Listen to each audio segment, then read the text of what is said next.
हाँ जी, good morning. Am I audible and visible to people online? Yes, sir. Thank you. So again beginning with हाँ जी क्या हुआ? Meloni और melody पसंद आ गया. चलो, this is for fun as well. थोड़ी सी हंसी खुशी रहनी चाहिए. Weekly current affairs dealing it the same way again repeating. पहले हम लोग एमसीक्यू करेंगे. जिसके ज्यादा नंबर आएंगे 4 and above chocolate. And before that, then we'll go to the topics and discuss all the topics one by one, easily and all done. Right? So no need to worry. Let's go for the good morning everybody. थोड़े print out कम ना हो जाए मेरे पास questions के, but I hand it over to everybody. Questions just a second. पीछे तक दे देना प्लीज. लो जी लो, आप भी लो. Just a minute, I last somebody कि भाई 2-4 प्रिंट कितने कम है. शेयर करो 2 मिनट. आप उनसे सपना कर देंगे. Thank you. So 6 minutes 6 questions. Let's do them, then we'll discuss the topics. 6 minutes 6 questions, then chocolate, then discussion.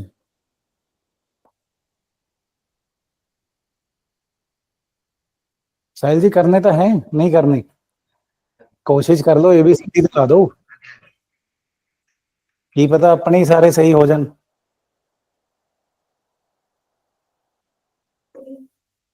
एक सेकंड, सॉरी. ਤੁਹਾਨੂੰ ਲੋਕੋਮੋਟਰ डिसेबिलिटी है. Why time extra.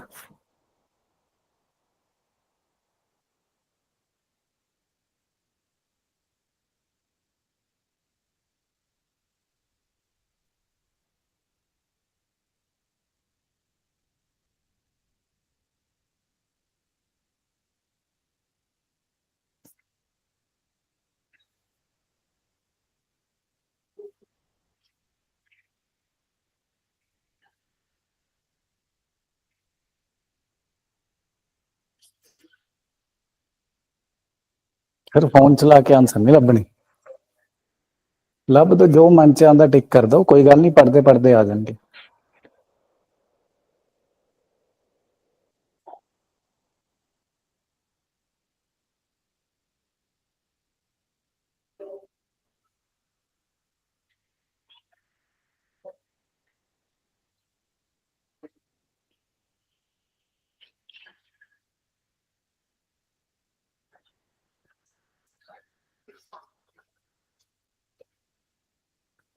सब मेरे साथ है ना,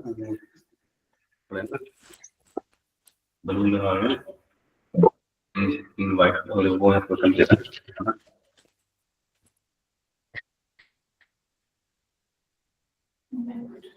These are done. क्या बात है, एक second. So 3 questions and then the other 3 questions.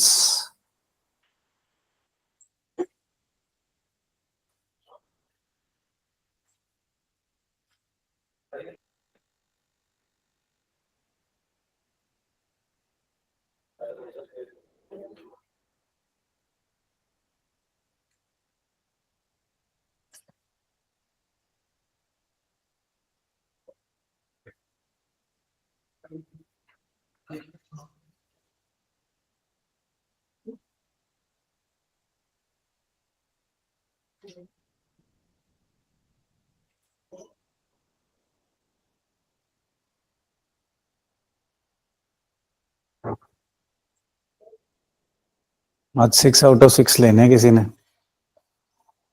सवा नहीं, सीरियसली. सपना will get 6 out of 6. महिमा is not here. और साहिल जी will get 6 out of 6. घी शक्कर नहीं, चॉकलेट मेरी होनी चाहिए. 3 more minutes.